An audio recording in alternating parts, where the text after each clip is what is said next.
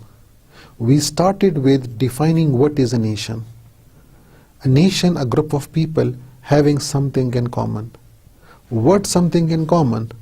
Commonness of language, commonness of, yes, commonness of language, commonness of blood, commonness of ethnic affiliation, common of culture, commonness of history, and they could be many factors. Then we define what is a state. It's a group of people living in a state and they are politically organized, working under a sovereign. So this is a state. And a nation-state system is a system of states in which you have states, and in every state there is a dominant nation, a group of people having something in common.